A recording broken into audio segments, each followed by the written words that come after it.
ये मामला है गाजियाबाद का। 5 अक्टूबर 2018 को गाजियाबाद के नंदग्राम थाना इलाके में एक गांव है सिकरोड। तो इसी सिकरोड गांव में रहने वाले एक शख्स चंद्रवीर सिंह अचानक अपने घर से गायब हो गया। 46 साल उसकी उम्र थी। जब वो अपने घर से गायब हुआ तो उसकी बीवी भी बहुत परेशान हुई, घर के तमाम लोग परेशान हुए। उसका भाई है भूरे सिंह।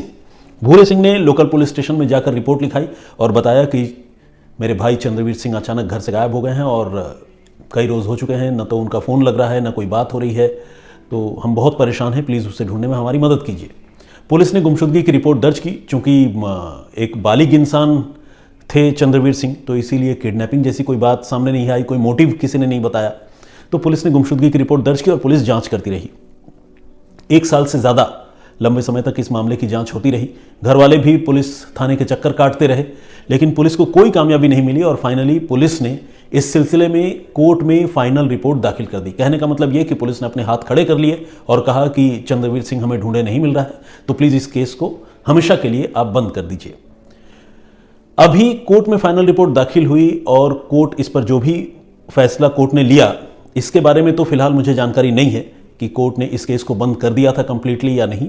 लेकिन हमारे कानून में एक प्रावधान है जिसमें यह कहा गया है कि अगर इंसाफ की गुंजाइश कभी भी रहती है तो उस गुंजाइश को एक्सप्लोर जरूर किया जाना चाहिए। कहने का मतलब यह कि अगर यह केस कोर्ट ने बंद भी कर दिया हो तो भी इस केस को री इन्वेस्टिगेट पुलिस कभी भी कर सकती है। यह पुलिस के पास राइट है और पुलिस ने इस राइट का इस्तेमाल अब जाकर किया 4 साल बाद। हुआ ये 2018 को यह गुमशुदगी हुई थी और इसके बाद चंद्रवीर के बारे में किसी को कुछ नहीं पता चला। लेकिन अब 2022 में पुलिस जो पुराने केसेस, अनसॉल्व्ड केसेस थे, उन केसेस को पुलिस सॉल्व करने की कोशिश कर रही थी, गाजियाबाद की पुलिस, जिन्हें हम कोल्ड केसेस भी कहते हैं क्राइम की भाषा में। तो इस तरह के कोल्ड केसेस की फाइल जो है पुलिस निकाली और पुलिस ने इस मामले को देखा, चंद्रवीर सिंह की गुमशुदगी के मामले को, जो नंदग्राम थाना में दर्ज हुआ था 2018 में। इसकी जांच पुलिस ने क्राइम ब्रांच के हवाले की और स्पेशली क्राइम ब्रांच के जो प्रभारी हैं अब्दुल रहमान सिद्दीकी, उनको इसकी जिम्मेदारी सौंपी गई कि आप पर्सनली इस केस को हैंडल कीजिए और चंद्रवीर को ढूंढने की कोशिश कीजिए। सिद्दीकी साहब और उनकी पूरी टीम जो है वो लगी इस काम में और उन्होंने चंद्रवीर सिंह के बारे में नए सिरे से जानकारी जुटानी शुरू की 4 साल बाद। लेकिन जिस तरह की गुमशुदगी थी, पुलिस को लगा कि अगर हम डायरेक्ट घर पहुंच जाए और पूछताछ शुरू कर दे तो शायद हमें सच्चाई ना पता चले, क्योंकि कई बार ऐसा भी होता है कि कोई घर वाला भी इन्वॉल्व हो। तो इसीलिए पुलिस ने थोड़ा सा, जिसे कहते हैं कि बगल का रास्ता लेने का फैसला किया और पुलिस ने ये जो चंद्रवीर सिंह है उसकी बेटी से कांटेक्ट किया instead of talking to some other guy. मतलब परिवार के किसी और आदमी से बात करने की जगह उनकी चंद्रवीर सिंह की बेटी से बात करने का फैसला किया। चंद्रवीर सिंह की बेटी एक ब्यूटी पार्लर में काम करती है। पुलिस ने उसको अप्रोच किया और 2 से 3 दिन तक लगातार उससे पुलिस ने पूछताछ की।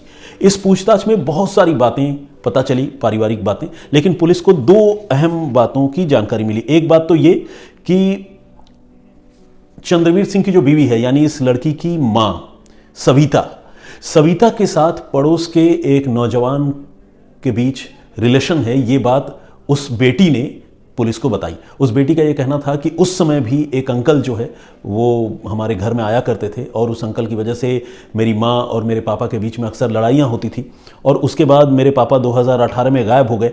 मैं पक्के तौर पर तो नहीं जानती हूँ कि मेरे पापा कहाँ गए, क्या हुआ, लेकिन मुझे शक है कि शायद इस गुमशुदगी के पीछे उस अंकल का हाथ हो। अब इतना क्लू पुलिस के लिए काफ़ी था। जो काम 4 साल पहले हो जाना चाहिए था वो काम अब 4 साल बाद हो रहा था। पुलिस ने देर नहीं की और फौरन अरुण नाम के उस नौजवान को धर दबोचा जो चंद्रवीर के पड़ोस में ही रहता था और चंद्रवीर के घर जिसका आना जाना था। अरुण को जब पुलिस ने पकड़ा, 35 साल के अरुण को, तो अरुण जो है उसने तमाम गोलमोल बातें की और कहा कि उसे नहीं पता चंद्रवीर कहाँ है, क्या कर रहा है, कहाँ गया है। लेकिन जब पुलिस ने उससे सख्ती की, पुलिस जब अपनी पर आई, तो अरुण है उसको अपना जुर्म कबूल करना पड़ा। उसने माना कि चंद्रवीर की गुमशुदगी में उसी का हाथ है और इसके बाद उसने गुमशुदगी की पूरी कहानी बताई। हुआ यूं कि 2017 से सविता के साथ अरुण के रिलेशन शुरू हो गए थे। यानी एक शादीशुदा महिला के साथ अरुण जो है वो रिलेशनशिप में आ गया था और न सिर्फ रिलेशनशिप में आ गया बल्कि अरुण अक्सर चंद्रवीर और सविता के घर जाने लगा, खासकर तब जब चंद्रवीर घर में गैर हाजिर रहता था। दोनों को कई बार ऑब्जेक्शनेबल, कॉम्प्रोमाइजिंग कंडीशन में, आपत्तिजनक हालत में चंद्रवीर ने देखा और पकड़ा भी। बड़ी लानत मलामत की, अरुण की बेइज्जत करके उसे घर से निकाल दिया और जो अपनी बीवी है सविता, उसके साथ जो है मारपीट भी की।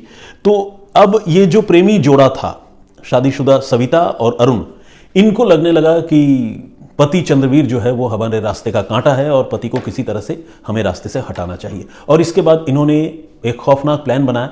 उस प्लान के मुताबिक 28 सितंबर 2018 को सविता ने अरुण के साथ मिलकर अपने पति चंद्रवीर की हत्या कर दी।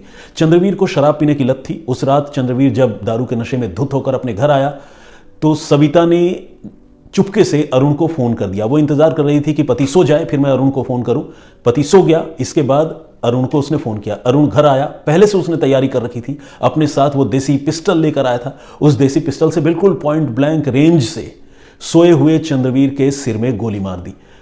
एक ही गोली काफी था इस तरह के कंडीशन में। उस गोली से चंद्रवीर की मौत हो गई और खून चूंकि घर में बिखरने का खतरा था वो न बिखरे, तो जिस खटिए पे चंद्रवीर सो रहा था उसके नीचे दोनों ने मिलकर एक बाल्टी रख दी और वो खून जो है वो रिश्ता रहा उसके सर से और वो खून जमा करते रहे। फाइनली उस खून को उन्होंने बहा दिया और चंद्रवीर की लाश जो है उसी रात इन्होंने निपटा डाली। हुआ यूं कि अरुण और सविता ने मिलकर चंद्रवीर की कत्ल की प्लानिंग तो की ही थी। अरुण ने चंद्रवीर के लिए पहले से कब्र अपने घर में खोद कर रखा था, अपने कमरे के अंदर पड़ोस में। और उस रात को जैसे ही चंद्रवीर की हत्या की, उसकी लाश लेकर अरुण और सविता लोगों की आंखों से निगाहों से बचते हुए अरुण के घर पहुंचे और वहां पहुंचने के बाद उन्होंने लाश जो है 6 फीट गहरे गड्ढे में दफनाई और दफनाने के बाद ऊपर मिट्टी डाल दी। सविता अपने घर लौट आई रातों रात और अरुण धीरे धीरे काम में लगा रहा और 2-3 दिन के अंदर जो है उसने उस मिट्टी के ऊपर प्लास्टर करके पूरा उसे कमरा जिस हाल में होना चाहिए उस हाल में उसने फिर से उसको मरम्मत करके तैयार कर दिया। नीचे चंद्रवीर की लाश दफना दी और उसी कमरे में बहुत आराम से रहता रहा। और जैसा कि आपको पता है, उधर गुमशुदगी के बाद घर वालों ने रिपोर्ट लिखाई तो पुलिस ढूंढती रह गई। चंद्रवीर का कुछ पता नहीं चला। पुलिस ने उस वक्त ईमानदार कोशिश नहीं की थी। अगर पुलिस ने तफ्तीश की होती और उसी समय जो कोशिश अभी पुलिस ने की, अगर ये कोशिश पुलिस ने तभी की होती तो शायद इस मर्डर केस को खोलने में इतना वक्त नहीं लगता। बहरहाल अब जब पता चला तो पुलिस अरुण के घर पहुंची, अरुण को लेकर, और उसके कमरे के अंदर से फर्श की खुदाई करके कंकाल जो है, कंकाल क्या हड्डियों के कुछ टुकड़े बचे थे, वो सारी चीजें पुलिस ने वहां से रिकवर की और उसे डीएनए एग्जामिनेशन के लिए पुलिस ने अब भिजवा दिया है। खास बात यह है कि पति की गुमशुदगी के बाद रिपोर्ट तो खैर सविता ने नहीं लिखवाई थी, पति के भाई भूरे सिंह ने लिखवाई थी, लेकिन सविता बार बार पुलिस वालों से जाकर यह कहती थी कि मेरे पति की गुमशुदगी में मेरे जेठ भूरे सिंह का ही हाथ है, क्योंकि प्रॉपर्टी का मसला है और मुझे लगता है कि हमारे जेठ ने ही जो है मेरे पति की हत्या कर दी है। तो कुल मिलाकर सांप भी मर जाए और लाठी भी न टूटे वाली नीति ये अपनाना चाहती थी। कहने का मतलब ये कि अपने पति की हत्या करके उसको रास्ते से हटा भी देना, प्लस लगे हाथ जेठ या जो भी घर के लोग हैं उनको गिरफ्तार करके जेल भी भिजवा देना, ताकि कोई दूसरा इस पर क्लेम करने वाला या गुमशुदगी को लेकर सवाल उठाने वाला न बचे और जो पति की प्रॉपर्टी है उसे तो खैर मैं हथिया ही लूं। इस तरह की प्लानिंग इनकी थी। लेकिन अब 4 साल बाद गाजियाबाद पुलिस ने इस मामले को सुलझा लिया है। फॉरेंसिक की जांच रिपोर्ट जब आएगी, डीएनए की रिपोर्ट जब आएगी, तब कंक्लूसिव एविडेंस सामने आएंगे और ये सारे लोगों को जो है जेल तो खैर अभी हुई ही है, आने वाले दिनों में कड़ी सजा भी होगी, ऐसी उम्मीद कर सकते हैं।